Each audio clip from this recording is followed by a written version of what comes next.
Là, tu vois, tout est dans le poignet. En fait, il faut savoir bien tourner le truc, tu vois. Comme ça. Et quand tu attrapes le truc, ça fait genre... Tac.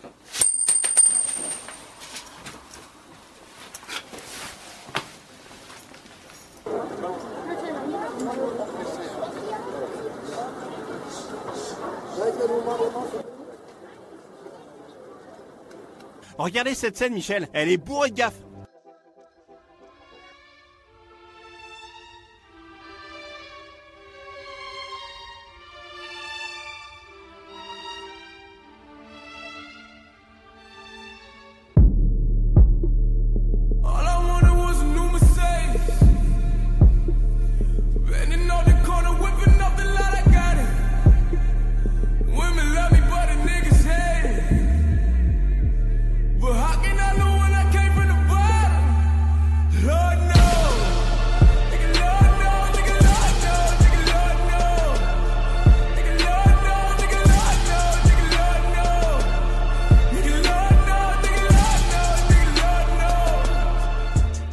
Rome est aujourd'hui le centre du monde catholique.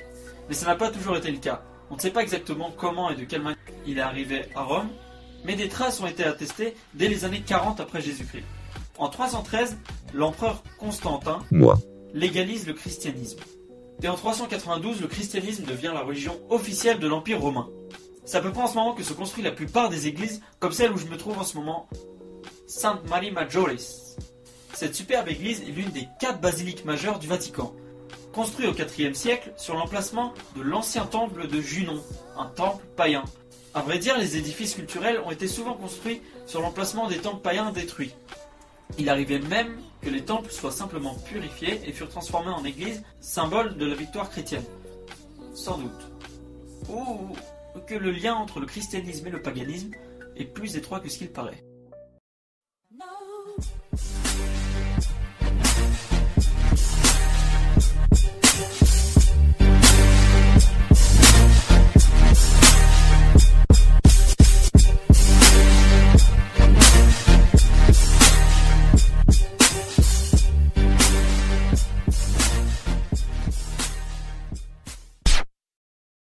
Les païens est un terme employé par les premiers chrétiens pour désigner les paysans non chrétiens.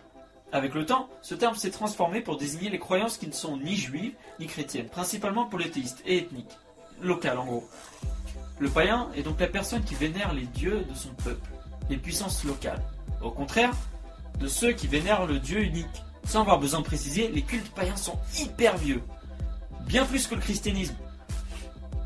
C'est pour ça que je suis vachement étonné quand je retrouve des traits communs. On va les répertorier, mais sachez que ce n'est pas exhaustif. J'ai pris que les points communs avec la Sainte Trinité et Jésus. Je propose d'aller directement lui rendre visite. Vu que j'habite en Israël, allons voir Jésus. Ah, le pays n'est pas là.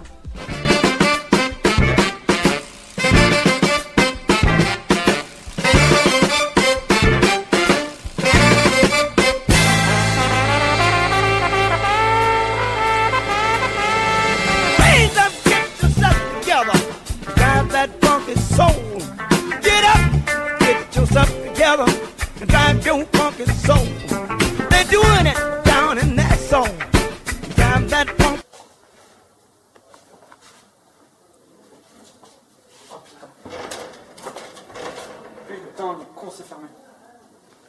Putain, le s'est fermé. The next day. Ah, tu peux prendre. Zer. Une gueule de con. Passionnant. Passionnant. Vraiment, ça me ravigote. Là vers le haut. Ici, vas-y zoom, fais un petit zoom. Axolot, il a parlé de ça dans la vidéo.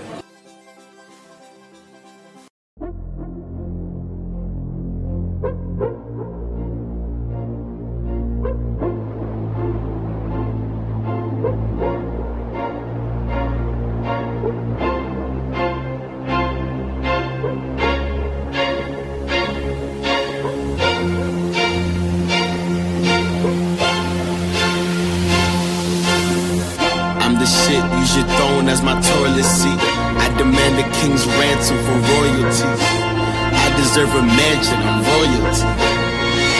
Address me, your majesty. To form a new dynasty. The old one am your highness, please. Dress me, your majesty.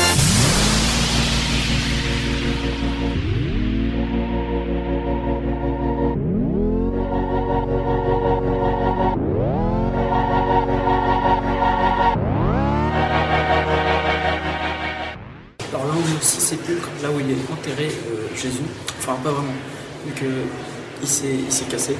Enfin je m'explique. D'après la tradition, Jésus il s'est fait crucifier sur une espèce de lit, un lit de pierre, et après il a été déplacé dans une grotte qui a été fermée par une pierre roulante. Quand les femmes sont revenues pour laver le corps, l'embaumer, le corps a disparu. Mais parlons plus de sa mort, on va parler de son incarnation, premier point.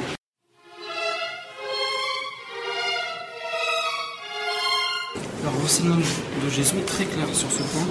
Jésus est un humain, okay, il est censé être notre frère, il est né d'une mère humaine, il grandit, il mûrit, il souffre de faim, de soif, il montre de la joie, de la compassion, de l'anxiété et de la colère. Il a des travaux aussi d'enfance pareil. Par contre son corps est peut-être humain, mais lui-même il a une âme de Dieu, il est censé avoir une âme de Dieu. Alors Dieu s'est réincarné en Jésus, en humain, mais c'est pas le premier dont une divinité s'est réincarnée dans un humain. Donc là on va faire plusieurs points pour voir d'autres personnes, dont le paganisme. Dans le paganisme, il y a beaucoup de dieux qui se sont réincarnés. Déjà on peut dire que cette idée de l'incarnation est totalement étrangère à l'esprit juif et de l'Ancien Testament. C'est incontestablement d'influence païenne. L'Ancien Testament a beaucoup de récits d'enfantement miraculeux liés à une faveur divine des femmes trop âgées ou stériles, mais aucune allusion à une incarnation. Une telle pensée serait même un sacrilège pour l'esprit juif. Exemple, la remarque du souverain sacrificateur devant le Christ qui affirme qu'il était le Fils de Dieu. Je suis le Fils de Dieu. Sacrilège. Ce monothéiste intransigeant se justifie en soulevant la difficulté métaphysique en ramenant l'infini au fini. Par contre, le paganisme, l'incarnation est vachement présentée dans le paganisme. Sans aucunement prétendre établir une liste exhaustive, mais à seule fin de montrer d'abord la croyance de l'incarnation divine. Voici donc quelques exemples antérieurs justement à celui du Christ. En Chine, les fondateurs de la plupart des dynasties impériales étaient réputés d'origine divine, comme le premier empereur Cheu, Tsi, fils du ciel et d'une immortelle. De même, les grands philosophes, comme Lao Tzu, de nombreux rois sumériens et Hittites se donnaient une filiation divine. En Égypte, les pharaons étaient fils du dieu soleil Amon-Ré. Et les sages pouvaient avoir aussi une origine divine, tel Imhotep, fils du dieu Ptah et d'une mortelle. La Grèce présentait des exemples nombreux et célèbres, comme ceux de Castor et de Pollux, fils de Zeus et de Léda, reine de Sparte. Reine de Sparte, de Minos, Ec et Randamante. De Pythagore, fils d'Apollon et de la Samienne Pythaïs, ou encore de Platon. Donc Jésus n'est pas la première réincarnation d'un dieu dans l'histoire des religions. Et qui a mis au monde ce petit bébé ? Sérieux, Ethan, tu vas me déguiser en vierge, putain. Alors, là on va parler de sa naissance. On va parler de sa naissance. Marie et Joseph se trouvaient dans une étable avec les bêtes, parce que l'empereur de Rome, César, avait fait une loi pour donner tous de se faire enregistrer dans sa ville natale. Donc Joseph, qui était né à Bethléem, se rendit donc dans cette localité. Quand Marie elle arrive à Bethléem, il n'y avait plus de place pour eux. Donc ils ont été forcés d'aller loger dans une étable, dans une ferme. Alors on voit ce début d'enfance, déjà dès le début, l'enfance de Jésus était vachement compliquée. Et l'enfance compliquée se retrouve beaucoup dans le paganisme. Donc là on va analyser quelques religions païennes dont l'élu ou la divinité a eu une enfance difficile.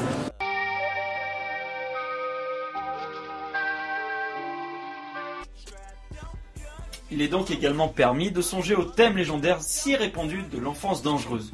Qu'il s'agisse de nouveau-nés abandonnés près d'un fleuve, comme Sargon l'Ancien au bord de l'Euréphate, Moïse sur celui du Nil, Romulus et Rémus sur la rive du Tibre, ou dans la mer comme Persée, ou sur une montagne comme Oedipe et Paris, ou menacés d'une mort immédiate comme Cypsélos et Zoroastre, Cyrus et Jésus, et quelles que soient les raisons invoquées, l'explication générale est la même. La mentalité populaire se plaisait certainement à imaginer qu'une vie prestigieuse devait s'annoncer par une prime d'enfance exceptionnelle et qu'une exposition au danger devait annoncer des exploits hors normes.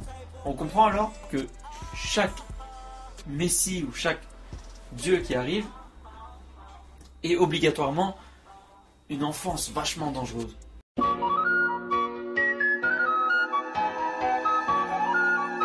Alors là, les années passent et Jésus, il prend en maturité, il prend en sagesse, il devient un peu plus adulte. Donc on découvre en fait que Jésus, enfin ses parents, ils découvrent que Jésus est carrément un prodige. Qui continue et complète d'ailleurs le thème de l'enfance dangereuse. Tout doit être exceptionnel chez certains personnages. Dans le roman égyptien, Sioris, le jeune garçon a également 12 ans quand il surpasse les scribes les plus érudits. Pythagore n'était pas plus âgé lorsqu'il dépasse le niveau de Thalès de Milet. Et Zoroastre l'était moins quand il battait en sagesse les mages. Bouddha avait la science infuse et enseignait les sages au même âge que Jésus. Moi perso, ça me ferait chier qu'un petit gamin vienne m'apprendre la sagesse. Putain de capitaine Falcon de merde. Tu sais, tu devrais pas t'énerver comme ça. Ça va toi. L'homme, quand la colère l'égare, court lui-même au devant du mal qui se prépare. Publius Cyrus. Jésus est-il le seul élu qui a un génie? Que nini. T'as dit que nenni. C'est à la mode. Qu'il s'agit d'étonnants récits d'aventures ou de contes de fées, les enfants auront toujours un penchant inné pour le merveilleux. Ce penchant demeure chez les adultes, mais s'exprime vers d'autres objets. Ainsi le besoin du merveilleux, de l'étrange, magie du montage ou miracle. Je suis pas le seul à faire des miracles. Jésus aussi, il en a fait plein. Comme les plus connus, marcher sur l'eau, changer l'eau en vin, multiplier les pains. D'une façon générale, le Christ guérissait toute maladie et toute infirmité parmi le peuple. De même, les païens éprouvaient depuis longtemps une conviction identique à propos de leur Dieu. Ainsi procédait par exemple Isis ou Sérapis en Égypte, et surtout Asclépios en Grèce. On accordait aussi le même pouvoir guérisseur à des personnages célèbres décédés, et plus ou moins divinisés, comme les vieux sages égyptiens Imhotep et Amhotep. On les attribuait d'ailleurs aussi à des personnes de leur vivant. Porphyre affirmait qu'on en avait doté à Pythagore, et même les prêtres de Cybèle. Ce sont cependant les guérissons d'aveugles qui offrent la matière la plus riche. Comme ceux du Christ, les fidèles d'Asclépios croyaient à l'intervention miraculeuse de leur Dieu. La caméra s'est éteinte. Je me prépare un petit cocktail. Fais un petit tuto. Tuto.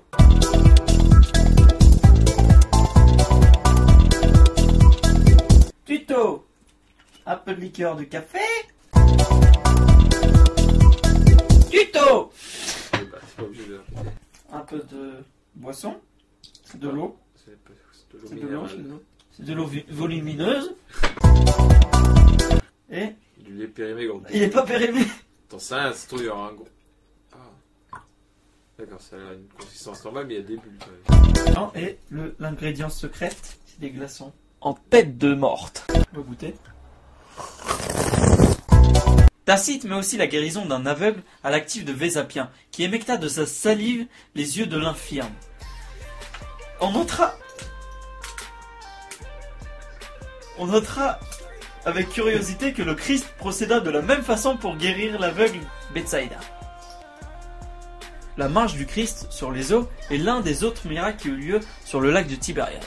Ça rappelle Dianos et son armée sur les flots de l'Hydaspes. C'est pas le seul, il y a aussi dans le Rig Veda où l'on voit le char des dieux jumeaux indiens, les Asvins, qui voguent sur l'océan. Le dieu grec de la mer Poséidon circulait naturellement de même. Enfin, le Bouddha marcha sur les eaux d'une inondation. Le prodige est donc attribué essentiellement à des dieux ou à des personnages surhumains. Les rédacteurs veulent ainsi démontrer qu'il existe une rupture de niveau, que le surhumain ou le dieu n'est pas soumis au physique ou au matériel et appartient donc à un autre monde. Alors d'après la tradition, Jésus il avait 12 apôtres. Enfin 13, mais il y en a un qui était mort, qui est décédé. Alors vous vous demandez sans doute si je les connais par cœur, les 12 apôtres. André, Pierre, Matthieu, Jean, Jacques, Barthélemy, ça fait 5. Thomas, Matthieu, Jacques, Simon et Judas. Judas j'ai regardé vite fait, franchement j'ai regardé vite fait, la feuille. Comme Booba, Jésus est entouré de ses potes. Mais est-il le seul avec Booba. Horus avait aussi 12 disciples. Ce chiffre d'ailleurs se retrouve souvent un peu partout. Les 12 tribus, les 12 mois, etc. Je suis pas le seul à faire des miracles. Jésus aussi il en a fait plein. Comme les plus connus, marcher sur l'eau, changer l'eau en vin, qui multipliaient les pains. À l'époque, dans l'Antiquité, ils n'avaient pas des façons très commodes de montrer qu'ils n'étaient pas d'accord. Pour te dire qu'ils t'aimaient pas, ils te faisaient brûler ou ils te balançaient des pierres jusqu'à la mort. Alors c'est le cas de Jésus. Il a été crucifié, mais c'est pas le seul. Et t'as pas intérêt à me déguiser en Jésus ou un truc comme ça là. Inch'Allah. Ah, d'ailleurs, pourquoi cette habitude? Pourquoi frapper sur du bois? La croix de bois. La croix de bois fait beaucoup penser aux arbres liés à un dieu de la végétation, qui fait renaître quelque chose en mourant. On ne peut manquer d'être frappé par l'importance extrême attachée au genre de supplice dont périt le Christ. Osiris, contre un drape stylisé avec le pilier de Djed, Attis est pendu à un pin pour l'anniversaire de sa passion, voire même la croix pouvait être comparée à l'arbre de vie des peuples mésopotamiens qui est passé dans l'Éden et de la jeunesse, lui-même symbole d'immortalité. Le symbole de l'immortalité, un peu comme la couronne funéraire, qui était aussi utilisée dans les sarcophages romains. Alors on l'a dit tout à l'heure, d'après la tradition, après sa crucifixion, Jésus il a été mis dans un tombeau, enfin dans une espèce de plaque, il a été déplacé dans le tombeau comme on l'a dit avant, et la pierre qui était placée dessus, c'est pas moi qui ai rajouté la musique, c'est qui chante derrière, après la pierre qui a été mise dessus, elle a été déplacée. Et on découvre que le Saint-Sépulcre, donc la grotte dans le Saint-Sépulcre, était vide, donc le corps n'était plus vide. Après plusieurs jours, Jésus apparaissait à plusieurs de ses disciples, dont les apôtres. La résurrection. D'abord les dieux ressuscités de la végétation. Mais après on parlera des autres. On peut parler du sumérien Enlil, l'acadien Lilou, l'asiatique Attis, le grec Dionos, l'égyptien Osius, mais la figure la plus intéressante pour nous est Adonis. On va voir les points qui rapprochent le Christ et Adonis. D'une part, le titre de Kyros, Seigneur, donné au Christ, et qui n'est que signification du nom d'Adonis en grec. Mais les dieux de la végétation ne possédaient point seuls le privilège de la résurrection. Dans les poèmes phéniciens de Ras Shamra, Baal et son fils Alian Ba'a meurent et ressuscitent chaque année, symbolisant les saisons.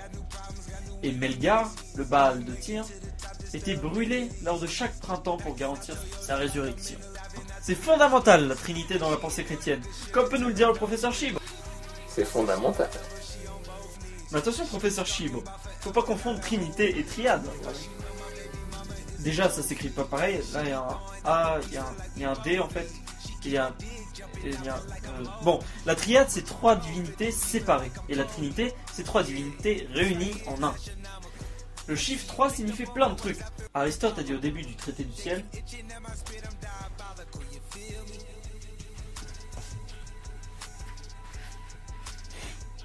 l'univers tout entier est déterminé par le chiffre 3. Le chiffre 3 symbolise en même temps le passé, le présent et l'avenir. Par conséquent, l'éternité. Harry! Les triades étaient plus répandues que les trinités. On a l'Inde, avec Mitra, Varuna et Aryaman, l'Iran, Aruna Mazda.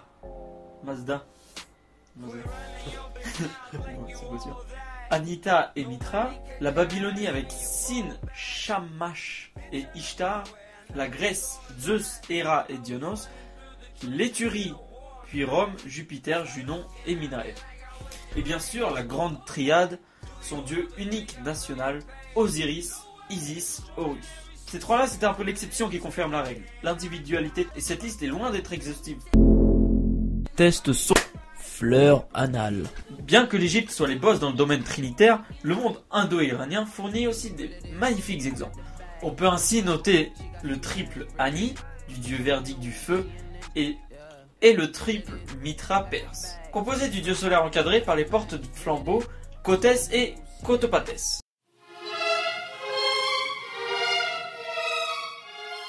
Finalement, faut surtout songer à une influence majeure des grandes figures féminines païennes. Il y a plein de déesses mères dans différentes cultures. Mais pour nous rapprocher de la Vierge, on va voir que ceux qui ont un enfant sans époux. Chez les Slaves, il y a Siwa, chez les Grecs, il y a Déméter, chez les Romaines, Cérès, la Phrygienne, Cybèle, et enfin l'Égyptienne, Isis. Petite anecdote, l'Égyptienne Isis, curieusement, ressemblait beaucoup à la Vierge, avec un enfant sur un trône, comme Isis tenant Horus coiffé d'une couronne tourlée.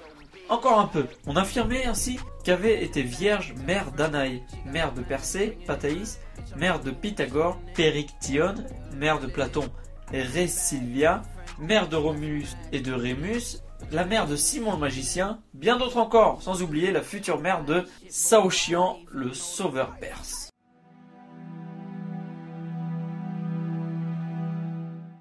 Reste enfin la dernière personne de la Sainte Trinité, le Saint-Esprit. Ses apparitions sont généralement importantes. On le voit déjà planer sur les eaux dès le début de la Genèse. Il intervient dans l'incarnation et se manifeste au moment du baptême du Christ. Il descend sur les apôtres, etc. L'influence iranienne n'est guère douteuse pour l'élaboration de cette ultime personne de la Sainte Trinité. En effet, le Saint-Esprit est visiblement en rapport avec Spanta Menu, une des entités qui entourait Ahura Mazda. Bon voilà, on a fait à peu près le tour des gros points entre guillemets, parenthèses, avec ce que je fais avec mes mains. Il y a plein d'autres des points communs. J'ai pas parlé des apôtres, comme des rites, des symboles, des figures paradisiaques et infernales, de paradis et l'enfer, et même pas des fêtes. Mais bon, ça, il y a une super vidéo qui existe sur ce sujet, avec celle là qui fait tout le temps des grimaces. Si vous êtes un connaisseur, vous aurez remarqué que je n'ai pas parlé de Mithra. Alors pour Mithra, c'est assez différent. Déjà, il n'y a pas beaucoup de documents sur Mithra.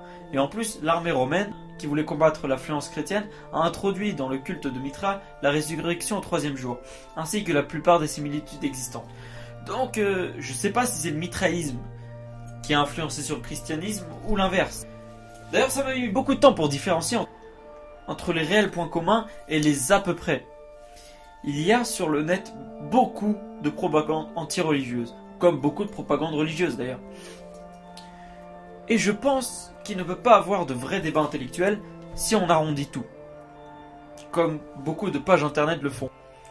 Bon, maintenant, le point important, je veux savoir si le fait qu'il y ait tellement de points communs entre le christianisme et les croyances païennes, plus anciennes que le christianisme, le mettre en cause. Donc, je suis allé voir le prêtre Rafik et je lui ai posé cette question. Je le rappelle, la chaîne secondaire où je mets les interviews en entier sont dans des... Qu'il y ait des emprunts à d'autres religions, etc., c'est possible. Hein. Le Nouveau Testament a beaucoup puisé, en particulier dans l'Ancien Testament. Je dirais beaucoup plus que dans des rites païens. Voilà, maintenant, donc les parallèles, si vous voulez, il ne suffit pas de prendre une phrase ou un détail d'une religion et puis une phrase et un détail de l'autre pour dire que finalement, celle-là a été inspirée par l'autre ou qu'on a emprunté à l'autre. Il faut prendre tout le système qui est porteur de cette affirmation. Vous voyez, comme je vous disais pour le déluge biblique est porté par la Bible, avec une conception de Dieu, une conception de l'homme qui est biblique. Le déluge babylonien reflétait une autre conception de la divinité. Maintenant, le fait que Jésus marche sur l'eau dans l'Évangile, en fait, est dans un contexte biblique en réalité. Tout ce qu'il disait, tout ce que Jésus disait, c'est des paroles que les prophètes auraient pu dire, hein, et puis sa conception de Dieu, c'est le Dieu unique de la Bible, c'est le Dieu des promesses, c'est le Dieu des alliances, etc. Donc, voilà, qu'il ait marché sur l'eau, que cela on le trouve dans un mythe ailleurs, ne veut pas dire que le Nouveau Testament vient de ce mythe. Vous voyez ce que je veux dire? Il suffit de prendre un détail et un détail pour dire que ça vient de l'autre. Ok, donc d'après lui, c'est mineur. Ce n'est pas mon avis. Je penche plutôt vers les théories de certains historiens, qu'il y a une filiation évidente entre les différentes croyances. Là, je vais parler de l'avis de André Newton. Newton, je sais pas exactement comment ça se prononce. Donc j'ai quasiment fait du copier-coller pour les informations de cette vidéo. Il parle de cheminements qui ont permis au paganisme de participer si largement à l'élaboration de la synthèse chrétienne. Les auteurs des emprunts directs et plus ou moins conscients sont bien connus. Il ne faut pas oublier en effet que pour les très grandes majorités, les chrétiens des premiers siècles se recrutèrent parmi les gentils, qui par conséquent n'étaient que des païens convertis. Donc c'est sûr qu'il serait difficile de nier l'importance de l'influence du paganisme sur le christianisme en prenant en compte ces données. Certaines personnes avanceraient même que Jésus lui-même n'a pas existé. Je ne suis pas de cet avis. Je pense qu'il doit bien avoir un Jésus qui aurait existé vers l'an 0, mais qu'il lui ont été collées des étiquettes qui ne sont pas les siennes. Pour conclure, sur internet traînent beaucoup de résumés très vite faits qui disent que Jésus n'est qu'une copie, etc. Mais je ne suis pas fan de cette approche. Je pense que les choses sont beaucoup plus compliquées que ça. J'essaie de ne pas faire ce genre de résumé et de retracer les textes originaux pour dire les choses les plus fiables possibles. Si j'ai arrondi certains sujets, sentez-vous libre de me corriger dans les commentaires. Avec respect, bien sûr. T'es un PD. Mais en fait, pour être franc, moi je suis encore qu'un gosse. Je prétends pas savoir quoi que ce soit. Et c'est une précision que j'aurais dû faire dès le début de cette chaîne. Je n'ai pas l'expérience et le vécu que le père Rafik a, par exemple. Donc prenez du recul sur tout ce que je dis. Moi je fais que amener des informations et j'essaye d'amener une approche logique aux croyances. Voilà, je suis content d'avoir fait cette précision. Merci énormément à Alex qui m'a beaucoup aidé. Il a une chaîne. Je dis ça, je dis rien. Et merci beaucoup aux auteurs des livres que j'ai cités. André Newton évidemment et... Qui c'est lui déjà? Danson. Et surtout le père Rafik qui m'a superbement répondu à mes questions. Je le rappelle, l'interview entière est dans la seconde chaîne Tosafot. C'est le nom de la chaîne. J'ai fait une autre vidéo qui ressemble sur ce sujet, sur les anciens textes mésopotamiens avec le magnifique vidéaste, l'explorateur des croyances.